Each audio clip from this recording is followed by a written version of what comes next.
my channel Clear Concept. I am Raksha Khan and today we will learn how to convert interrogative and negative sentences into passive voice. But before starting, I want to thanks to all those who have subscribed my channel. और मैं उन लोगों का भी धन्यवाद देना चाहती हूँ जिन लोगों ने मेरे चैनल को अभी तक सब्सक्राइब नहीं किया है, लेकिन उन्होंने वीडियो को देखा है और लाइक किया है। लेकिन मैं उन लोगों से रिक्वेस्ट करना चाहती हूँ कि प्लीज़ मेरे चैनल को सब्सक्राइब कर दें। तो लेट्स गेट स्टार्टेड।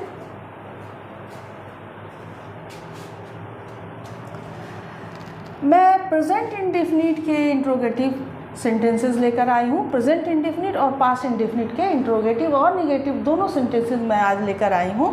तो देखिए, प्रेजेंट इंडेफिनिट के इंट्रोगेटिव सेंटेंसेस कैसे बनते हैं। सेंटेंस के पहले हम लोग डू और डज लगाते हैं, उसके बाद सब्जेक्ट होता है, उसके बाद वर्ब का फर्स्ट फॉर्म होता है। ये ध्यान रखिएगा कि वर्ब का फर्स्ट फॉर्म होता है और उसके बाद ऑब्जेक्ट होता है। तो इंट्रोगेटिव सेंटेंस कहते किसको है, यानी कि वैसे सेंटेंसेस जिससे ये पता चले कि क्वेश्चन पूछा जा रहा है, यानी सवाल किया जा रहा है।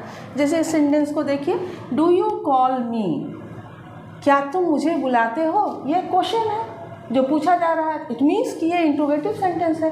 तो अब हम इस प्रेजेंट इंडेफिनिट के इंट्रोगेटिव सेंटेंस को किस तरह से पैसिव वॉइस में चेंज करेंगे। रूल्स तो वही है, बस थोड़ा सा इसमें चूँकि ये क्वेश्चन है तो इसमें जो एक्सिलरी वर्ब जो होते हैं उसको हम लोग सेंटेंस के पहले रखते हैं। अब देखिए, जैसे ये इंडेफिनिट है, प्रेजेंट इंडेफिनिट है, तो इसमें आपको ये याद रखना होगा कि हम लोग जब पैसिव वॉइस में चेंज करते थे तो उसमें क्या लगाते थे। इसे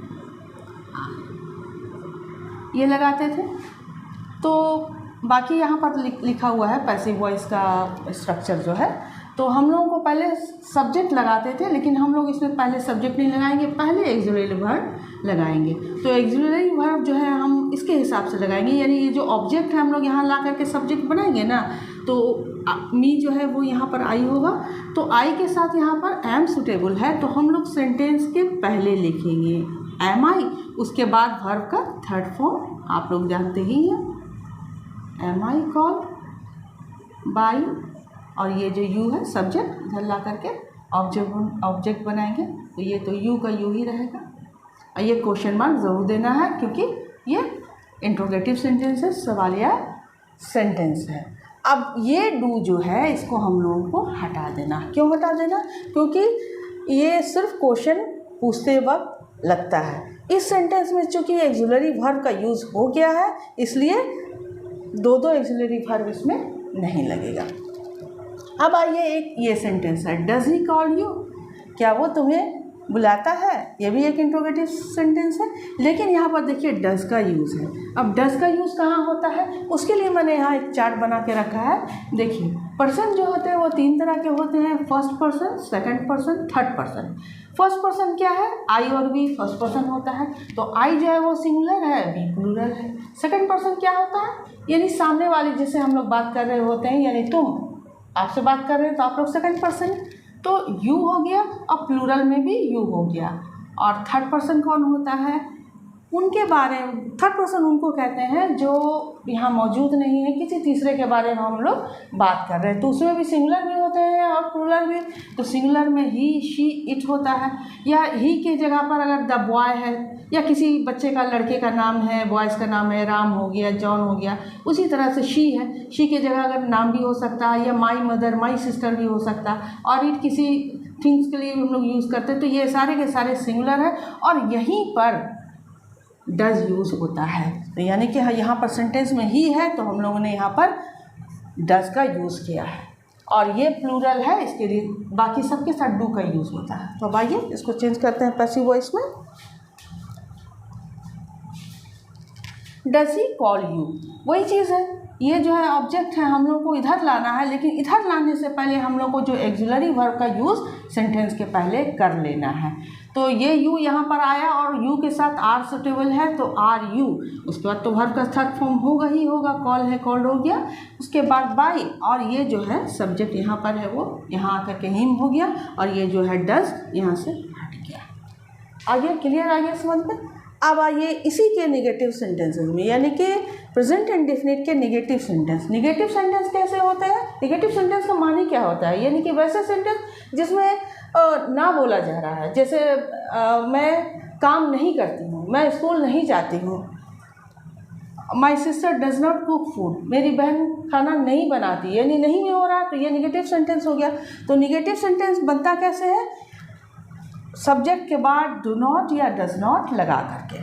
तो डू नॉट का यूज़ सब लोग आप लोग समझ गए होंगे, सारे तीनों के साथ होता है, सिर्फ इसके साथ जो है वो डज नॉट का यूज़ होता है। इस सेंटेंस को देखिए, my sister does not cook food. अब ये माई सिस्टर भी थर्ड पर्सन सिंगुलर नंबर है, इसलिए यहाँ पर डज का यूज़ हुआ है। चलिए अब हम लोग पैसिव वॉइस में चेंज करते हैं। सबसे पहले ऑब्जेक्ट को चुनते हैं, ऑब्जेक्ट इधर आ गया, उसके बाद हम लोग को इज़ लगाना है पैसिव वॉइस में चेंज करने के लिए, लेकिन इसके साथ हमको नॉट का भी यूज़ करना है क्योंकि ये नेगेटिव सेंटेंस है और नॉट का यूज़ जस्ट एक्सुलरी वर्ब के बाद में ही होगा। तो फूड इज़ नॉट वर्ब का थर्ड फॉर्म, बाय, उसके बाद माई सिस्टर जो है ये सब्जेक्ट इधर आकर के ऑब्जेक्ट बन गया, हो गया। नेक्स्ट सेंटेंस है they are not playing cricket. ये एक सेंटेंस जो है ये हमने प्रेजेंट कंटिन्यूअस का लिखा है, शॉर्ट में लिख दे रही हूँ, प्रेजेंट कंटिन्यूअस का ये टेंस है। इसको कैसे पैसिव वॉइस में चेंज करेंगे? क्योंकि इसको चेंज करना आसान है इसलिए मैंने एक ये एग्जांपल दे दिया है, they are not playing cricket, full stop. तो इसको हम लोग को उसी तरीके से बनाना है, ये ऑब्जेक्ट को यहाँ पर ले आए, उसके बाद ये निगेटिव सेंटेंस है तो इसके साथ साथ ही हम लोग नॉट लगा देते हैं। इस यहाँ क्यों लगाया? क्योंकि क्रिकेट जो है वो सिंगुलर है, उसके साथ इज ही लगेगा। इज़ नॉट यहाँ पर बीइंग होगा,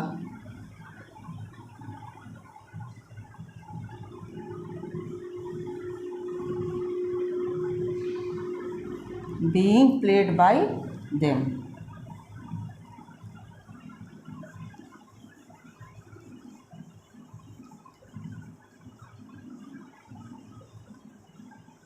bye them, cricket is not being played by them. चूँकि ये प्रेजेंट कंटिन्यूअस टेंस है, कंटिन्यूअस टेंस में हम लोग पैसिव वॉइस में क्या ऐड करते थे? इज़, एम, आर के बाद बीइंग का यूज़ होता था, उसके बाद ही वर्ब का थर्ड फॉर्म होता था। अब चलिए पास्ट इंडेफिनिट के इंट्रोगेटिव सेंटेंस की तरफ चलते हैं। देखिए पास्ट इंडेफिनिट का इंट्रोगेटिव सेंटेंस इस तरह से बनता है, यानी कि डिड पहले होता है, उसके बाद सब्जेक्ट होता है, उसके बाद वर्ब का फर्स्ट फॉर्म होता है, तब ऑब्जेक्ट होता है। देखिए ये सेंटेंस उसी तरह का है, डिड है, ये आपको हो गया सब्जेक्ट और ये हो गया वर्ब का फर्स्ट फॉर्म और ये हो गया object. Did he call you, क्या उसने तुम्हें बुलाया?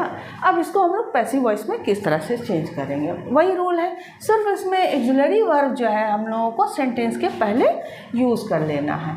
तो हम लोग क्या करते थे, ये ऑब्जेक्ट चुनकर इधर लाते थे, इधर हमने ले आए इसको, और लाने से पहले इसको वर यहाँ पर लगा दिया गया, उसके बाद वर यू वर्ब का थर्ड फॉर्म, उसके बाद तो बाई लगना ही है, बाई के साथ ये जो ऑब्जेक्ट है इधर आकर के हिम बन गया, हो गया पैसिव वॉइस। नेक्स्ट सेंटेंस में आइए, why he did call you, call you. तो सेम क्वेश्चन है, इसमें सिर्फ वाई लग गया, क्यों, उसने तुम्हें क्यों बुलाया? तो इसको भी उसी तरह से करेंगे, सिर्फ ये जो वाई है वो वाई पहले से उतार देंगे और इसका यूज़ हम लोग सब्जेक्ट के पहले करेंगे। तो ये हमारा ऑब्जेक्ट इधर आके सब्जेक्ट बना, उससे पहले हम लोगों ने वर लगा दिया, वाई वर यू, और ये वर्ब का थर्ड फॉर्म, उसके बाद बाई लगेगा ही, और ये हिम जो है, ये जो हमारा सब्जेक्ट है इधर आकर के ऑब्जेक्ट बन गया, why were you call by him, हो गया पैसिव वॉइस। अब चलते हैं हम लोग निगेटिव सेंटेंस की तरफ। निगेटिव सेंटेंस आप लोग जानते ही यानी कि नहीं, नाम में Shilpa did not play game yesterday, उसने, शिल्पा ने कल गेम नहीं खेला, नहीं खेला यानी ना में जवाब हुआ। तो निगेटिव सेंटेंस कैसा होता है? सबसे पहले सब्जेक्ट होता है, तो ये सब्जेक्ट है, उसके बाद डिड नॉट लगता है तो ये डिड नॉट है, उसके बाद वर्ब का फर्स्ट फॉर्म होता है, वर्ब का फर्स्ट फॉर्म है, उसके बाद ये हमारा ऑब्जेक्ट है। तो इसको किस तरह से हम लोग पैसिव वॉइस में चेंज करेंगे? सेम रूल है, क्योंकि ये भी पास्ट इंडेफिनिट है, सिर्फ नेगेटिव सेंटेंस है। ये भी पास्ट इंडेफिनिट है ये, लेकिन इंट्रोगेटिव सेंटेंस है। लेकिन पैसिव वॉइस में चेंज करते हुए एक्सिलरी वर्ब यानी हेल्पिंग वर्ब, इसी को हम लोग यूज़ करेंगे। चलिए बनाते हैं। ये हमारा ऑब्जेक्ट है, ऑब्जेक्ट को हम लोग इधर ले आए।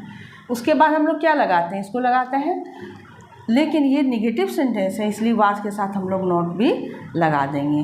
गेम वाज नॉट, उसके बाद तो वर्ब का थर्ड फॉर्म रहता ही, आप लोग को पता ही है। ये जो हमारा प्ले है यहाँ प्लेड हो गया, उसके बाद बाई लगाना है, तब हमारा ये सब्जेक्ट जो है इधर जा कर के ऑब्जेक्ट बन जाएगा। ये यस्टरडे यहाँ पर आ गया।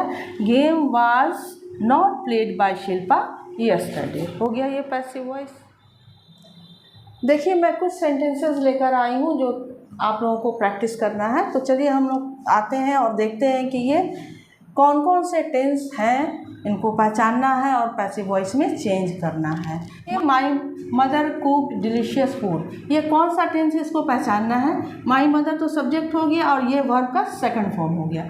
तो सब्जेक्ट के बाद डायरेक्ट वर्ब का सेकंड फॉर्म जहाँ होता है तो इट मीन्स कि ये जो है पास्ट इंडेफिनिट का टेंस है। तो अब हम लोग इसको पैसिव वॉइस में चेंज करते हैं। तो इसमें ऑब्जेक्ट जो है वो डिलीशियस फूड है, तो डिलीशियस फूड को हम लोग यहाँ ले आए। उसके बाद हम लोग पास्ट इंडेफिनिट में क्या लगाते थे पैसिव वॉइस में चेंज करने में, वाज वर्ब, उसके बाद ही थर्ड वर्ब का थर्ड फॉर्म होता था। तो उसमें फूड के साथ तो वाज ही लगेगा, इसमें थर्ड फॉर्म भी कुड ही होता। तो यहाँ पर हम लोगों ने कुक्ड लिख दिया। Delicious food was cooked bye my mother, my mother, हो गया ये पैसिव वॉइस। अब इसको आप लोग पहचानिए कौन सा टेंस है। I have sold the voice to get the money. I have sold यानी कि सब्जेक्ट के बाद हैव, हैज़ और वर्ब का थर्ड फॉर्म, इसका मतलब ये प्रेजेंट परफेक्ट टेंस है।